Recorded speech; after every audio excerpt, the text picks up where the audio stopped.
지난 10일 한화 미주사업부에서는 결국 해냈다는 탄성이 터져 나온 적이 있습니다. 2년여간 공들인 끝에 미국과의 첨단 무기체계 공동 연구 개발이 확정됐기 때문입니다. 한화와 협정을 맺은 기관은 미 육군 전투력 발전사령부의 무장센터였습니다. 한화는 국내 최초로 미국 시장을 뚫기 위해 미주사업부를 출범시켰고 주한 미 8군 사령관을 지냈던 버나드를 부사장으로 영입하기도 했습니다. 버나드는 협정 체결은 역사적인 일이라며 대한민국 방산 역량이 인정을 받은 것이라고 밝혔습니다. 현재 전 세계는 중국의 군사력 강화에 따른 군비 경쟁이 가속화되고 있습니다. 미 국방부가 1일 공개한 자료에 따르면 중국 해군 규모는 이미 수적으로 세계 최대로 올라섰습니다. 중국은 붕어빵 찍어내듯 전투함을 만들어 미국보다 37척이나 많아진 상태입니다. 중국은 지난 15년간 117척의 전투함을 추가로 건조한 반면 미군은 노후 전투함 퇴역 등으로 같은 기간 112척이 줄어든 상태입니다. 게다가 중국은 지난 3년간 탄도미사일 여단을 35% 이상 증강시켰습니다. 이에 미국은 2045년까지 해군 전력을 500척 체제로 개편하겠다고 밝혔고 태평양 억지 구상에는 2조 4천억 원의 예산을 배정하기도 했습니다. 미국은 핵탄두 3,800여 발을 보유하며 중국 350발보다는 압도적으로 많은 상태입니다. 하지만 현실적으로 사용 가능한 재래식 무기 예산은 중국이 무서운 속도로 추격해 오고 있습니다. 이에 미국은 쿼드 등을 통해 힘을 모아가고 있고 최신 무기 개발에도 박차를 가하고 있습니다. 이런 상황에서 한국과 무기 개발 협력을 하겠다는 것은 놀라운 일입니다. 글로벌 파이어 파워에 따른 한국의 국방력 순위는 세계 6위를 기록하고 있습니다. 한국에는 세계 100대 무기 생산업체 3개사도 있습니다. 가장 높은 순위를 차지하고 있는 기업은 현재 46위인 한화 에어로스페이스입니다. 한화의 중간 지주격으로 한화 디펜스와 한화 시스템 등을 자회사로 두고 있습니다. 한화 디펜스가 개발한 K9 자주포는 전 세계에서 1700대가 운용되고 있습니다. 2001년 터키에 280여 대를 첫 수출한 이후 폴란드, 인도, 핀란드 등에도 수출했습니다. 지난 9월에는 1조 원 규모의 호주 자주포 획득 우선 협상 대상으로 선정된 바도 있습니다. 그런데 더욱 놀라운 성과는 5조 원 규모의 호주 궤도용 장갑차 사업 최종 후보에도 올랐다는 것입니다. 한화 디펜스는 2018년 독일 라인메탈에게 공동 개발을 추진하자며 손을 내민 적이 있습니다. 하지만 라인메탈은 인지도도 낮고 시제품도 없다며 한화의 제안을 거절했습니다.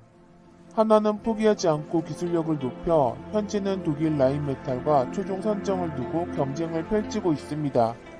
경쟁에서 탈락한 업체 중에는 M2 브래들리 장갑차로도 유명한 BAE 시스템즈도 있습니다. 레드백은 무게 42톤으로 독일 링스보다 2톤 이상 가볍고 시속 65km로도 달릴 수 있습니다.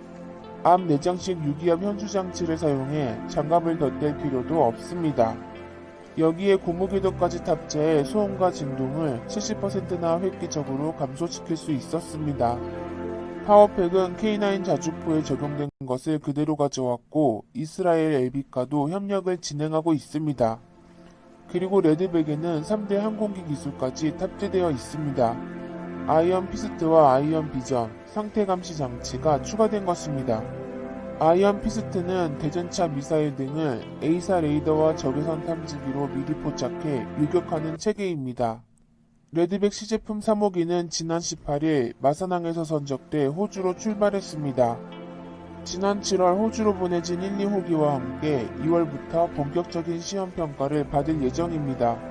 특히 이 시험평가 결과가 50조 원 규모의 미국 장갑차 사업에도 큰 영향을 끼칠 수 있다는 분석이 나오고 있습니다. 미국은 2018년 주력 장갑차인 브래들리 M2와 M3 약 2600대의 전면 교체를 발표했습니다. 영국계 다국적 기업 BAE 시스템스가 만든 브래들리 장갑차는 알루미늄 합금을 사용해 가벼운 대신 방호 능력이 취약하다는 단점이 있습니다. 이로 인해 이라크 아프가니스탄 전쟁에서 약 150여 대가 사지 폭발물에 의해 파손되기도 했습니다. 결국 미 육군은 전면 교체를 결정했고 지난해 독일 라인메탈 링스만 단독 입찰해 올해로 수년된 것입니다. 현안은 이 사업에도 도전장을 내밀어 내년 7월 사업자 선정을 놓고 독일과 경쟁한다는 계획입니다. 하나는 1993년 K200 장갑차 111대를 말레이시아로 수출하며 첫 성과를 이뤘습니다. 이제는 더욱 고도화된 전투체계를 탑재해 최강국 진출까지 노리는 상황입니다. 게다가 한화는 중국 해군을 견제할 수 있는 한국형 차기 구축함 사업에서도 두각을 보이고 있습니다. 지난 30년 동안 해군 함정, 잠수함 등 80척의 전투체계를 성공적으로 공급해 왔습니다. 24일 발표된 KDDX 전투체계에서도 5,400억 원 규모의 계약을 따내는 성과를 올렸습니다. 2029년까지 전투체계와 다기능 레이더를 본격 개발해 총 6대에 탑재한다는 계획입니다. KDDX는 6,000톤급 미니 이지스함이라고도 불리며 사업 규모는 7조 8천억 원에 이릅니다. 특히 X밴드 레이더는 한국형 전투기 KF-X의 A사 레이더와도 동일한 레이더입니다. 대공, 대함, 대지, 대잠 능력은 물론 탄도탄 탐지 및 추적까지 할 수 있는 기술력을 확보한 것입니다. 그리고 또 한 가지 놀라운 성과는 1,800억 원대 지휘통제 경보체계를 수주했다는 것입니다. 방공 무기체계를 네트워크로 연결해 적의 공중 위협에 대응할 수 있습니다. 무전기를 이용하던 방식이 디지털화된 정보로 실시간 전송하는 시스템으로 바뀌는 것입니다. 게다가 이번에 목함 지뢰까지 찾을 수 있는 탐지기를 성공적으로 개발해냈고 다목적 무인 차량에 폭발물을 스스로 탐지하고 제거할 수 있는 로봇까지 개발해내고 있습니다. 한국의 방산 능력은 과연 어디까지